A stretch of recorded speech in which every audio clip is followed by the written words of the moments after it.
రావు గారు, మరి ఈ యుద్ధ వాతావరణం చల్లారదా? ఎందుకంటే వివి రావు గారు చెప్తున్నారు, ఇప్పుడున్న పరిస్థితుల్లో ఇరాన్ని కొంత అమెరికా తక్కువ అంచనా వేసింది అనేది అందరం మనం మాట్లాడుకున్నాం. ఇది కొంత ప్రొలాంగ్ అయ్యే అవకాశం ఉందంటున్నారు. ఆల్రెడీ రష్యా యుక్రెయిన్ యుద్ధం మొదలైంది, 4 ఏళ్ళకి పైకి ఇంకా కంటిన్యూ అవుతూనే ఉంది. అది కొంచెం లో ఇంటెన్సిటీలో జరుగుతుంది కాబట్టి అంత చర్చ తగ్గిపోయింది దాని మీద. మరి ఒకేసారి ఇన్ని ఇష్యూస్ వచ్చేసాయి. ఇప్పుడు కొన్ని రెండు దేశాల మధ్య అన్నిటి వెనక అమెరికా కేంద్ర బిందువు అయినప్పటికీ బట్ వాతావరణం అట్లా క్రియేట్ అవుతుంది. మరి ఈ వాతావరణం చల్లారదా? ఈ ఏడాది ఎలా ఉండొచ్చు? అంటే ఇరాన్ వార్లో ఏంటంటే ఇరాన్ 3 డిమాండ్లు పెడుతుంది. యుద్ధం ఆగాలంటే వాళ్ళ ఇస్లామిక్ రెవల్యూషనరీ గార్డ్ కాప్స్ వాళ్ళు చెప్పింది ఏంటంటే, ఐఆర్జీసీ స్పష్టంగా చెప్పింది ఏంటంటే, యుద్ధం ఆపటమా ఆగకపోవటం అనేది మా చేతిలో ఉందని చెబుతున్నారు వాళ్ళు. యుద్ధం ఆపటం మేం చేస్తే తప్పి యుద్ధం ఆగదు అని. దానికి వాళ్ళు పెడుతున్న 3 షరతులు ఏంటంటే, 1 మాకు నష్టపరిహారం, యుద్ధం చేసింది మీరు మా మీద దాడి చేశారు కాబట్టి నష్టపరిహారం ఇవ్వండి. 2 ఇట్లాంటి యుద్ధం మా మీద ఇంకోసారి జరగదని మాకు ఒక గ్యారంటీ ఏంటి, ఆ గ్యారంటీలు. 3వది ఏంటంటే, మా సార్వభౌమాధికారం ఇట్లాదికి గ్యారంటీ ఈ అడుగుతుంది. ప్రధానంగా 3 డిమాండ్లు. ఈ 3 డిమాండ్ల గురించి ట్రంప్ ఇంతవరకు ఏం మాట్లాడాల, ఇరాన్ పెట్టిన డిమాండ్లు అయ్యి. తర్వాత 2వది ఏంటి, ఇట్లా స్పష్టంగా ఇరాన్ దాంతో ఉంది కాబట్టి ఇరాన్దే పైచేయి అనుకోవాలి. ఎందుకంటే ట్రంప్ది చూడండి స్టాండ్ ఎన్ని రకాలుగా మారింది.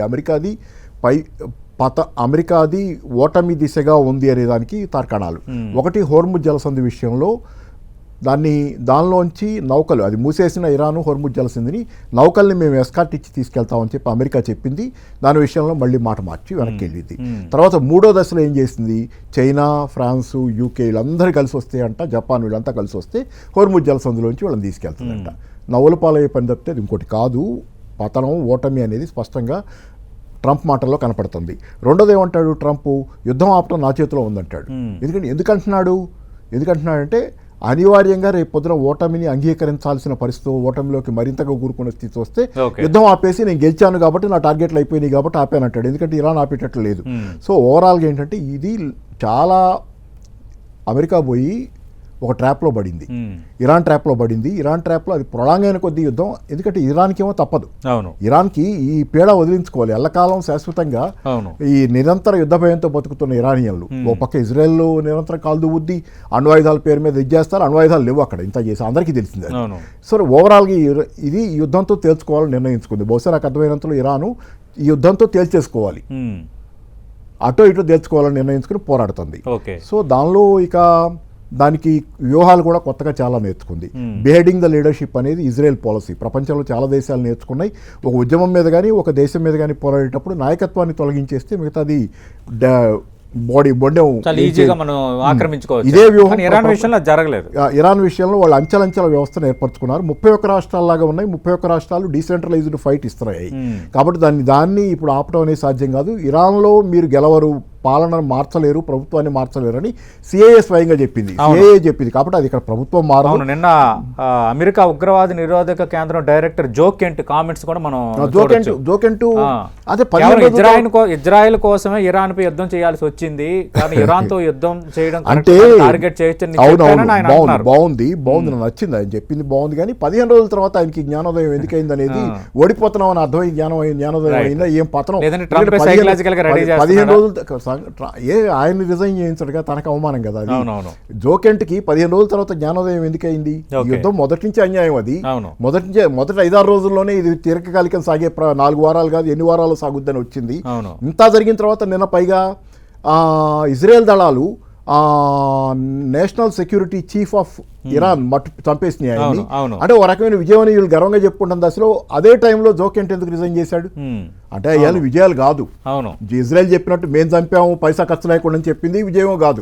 కాబట్టి అటు పక్క జోకెంట్ రిజైన్ చేసి ఈ మాటలు మాట్లాడటం అర్థం కావట్లేదు. ఇప్పుడు అంతరాత్మ ప్రబోధం కూడా కష్టాల్లోనే. తనయుడు కోమాలోకి వెళ్ళిపోయాడని ఒక చర్చ, నెతన్యాహు లేడని మరో చర్చ. ఇదంటే ఒక రకమైన ఒక ఫేక్ న్యూస్ కూడా, అంటే ఒక కొత్త యుద్ధ రీతి మారింది. అదే నెతన్యాహు లేదనేది వాళ్ళే భుజాలు దడుకున్నట్టు 2 వీడియోలు రిలీజ్ చేశారు. ఒకటి ఫస్ట్ వీడియోలో 6 వేళ్ళు ఉన్నాయంటే, మళ్ళీ నెక్స్ట్ కాఫీ షాప్ లో నాకు కాఫీ అంటే బాగా ఇష్టం, నేను కాఫీ తాగుతాను అది. ఆ వీడియోలో కూడా మళ్ళీ ఏదో లోపాలు చెప్పి, సో 2 ఆర్టిఫిషియల్ ఇంటెలిజెన్స్ వీడియోస్ అనేది మాట్లాడుతున్నారు. సో డౌట్ఫుల్ అయ్యి కూడా మనకు తెలియదు అనుకోండి. కానీ సరే, ఆయన కోమాలో ఎప్పుడు ఈ యుద్ధ వాతావరణం చల్లారే ఛాన్స్ ఉంది సార్. ఇప్పుడు ఏదైతే ఒక యుద్ధం అయితే అవకాశం ఉంది. దీనిలో ఏంటంటే ఈ ఏడాది అంతా కొంచెం ఈ గందరగోళం ఉంటుందా ప్రపంచం అంతా?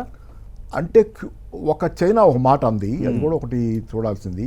ఇజ్రాయెల్ని డిజామ్ చేస్తే తప్పితే, నిరాయుధం చేస్తే తప్పితే మూడో ప్రపంచ యుద్ధం వస్తే ప్రమాదం ఉంది అనే మాట చూడాలి. మరి అది ఎలా ఉంటుందో, ఎందుకంటే అమెరికా కంటే కూడా అగ్రెసివ్గా ఇజ్రాయెల్ ఉంది. సో కాబట్టి యుద్ధం, మూడో ప్రపంచ యుద్ధం అంటే రాకూడదు. మన అందరి ఉద్దేశం రాదని ఆశించడం కూడా మంచిదే.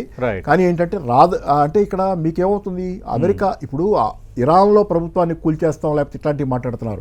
రేపొద్దున అసలు అమెరికాలో ప్రభుత్వం ఉంటుందా పోద్దా అనేది అసలు ప్రశ్న. ఎందుకంటే అమెరికా అప్పుల పాలై $38 లక్షల కోట్ల అప్పులో ఉండి ఈ రోజు నిరంతరంగా కొత్త అప్పులు చేస్తా అసలు దాని పరిస్థితి ఎటుపోతుంది. ఇప్పుడు కొత్త అప్పులు కూడా పుట్టని స్థితి. ఇప్పుడు డాలర్ టెంపరీగా బలపడ్డట్టు కనపడుతుంది. $38 లక్షల కోట్ల అప్పులో ఉందా? $38 లక్షల కోట్ల అప్పు. దాని అప్పై ఇంకా పెరుగుతుంది. కౌంటింగ్ ఇంకా పెరుగుతూనే ఉంది లెక్క. దాని డిఫెన్స్ ఎక్స్పెండిచర్ కంటే అది వడ్డీల మీద కట్టే డబ్బు ఎక్కువ. ఇట్లాంటి పరిస్థితులు ఇట్లా ఎన్నాళ్ళు తేగలదు, ఎవరు అప్పులు ఇస్తారు. డాలర్ కనుక ఒకసారి పడిపోతే అమెరికా పడిపోద్ది. డాలర్ పడిపోయినా అమెరికాలో ట్రంప్ గవర్నమెంట్ పడిపోయే అవకాశాలు కూడా ఉన్నాయి. ఈ రెండు అవకాశాలు. కాబట్టి ఇరాన్ మార్గం ఏమో ట్రంప్ అక్కడ దాంతోనే బహుశా యుద్ధాలు ఆగటం తప్పితే నేను అనుకోవటం ఈ గెలికినంత కాలం తన ప్రాణం కాపాడుకోవటం, ప్రాణం అంటే సామ్రాజ్యవాద అమెరికాని కాపాడుకోవటం, మేక్ అమెరికా గ్రేట్ అగైన్ అనేది అతను పెరుగులాడినంత కాలం ఇట్లాంటి యుద్ధాలు రకరకాలుగా రగులుతానే ఉంటాయి.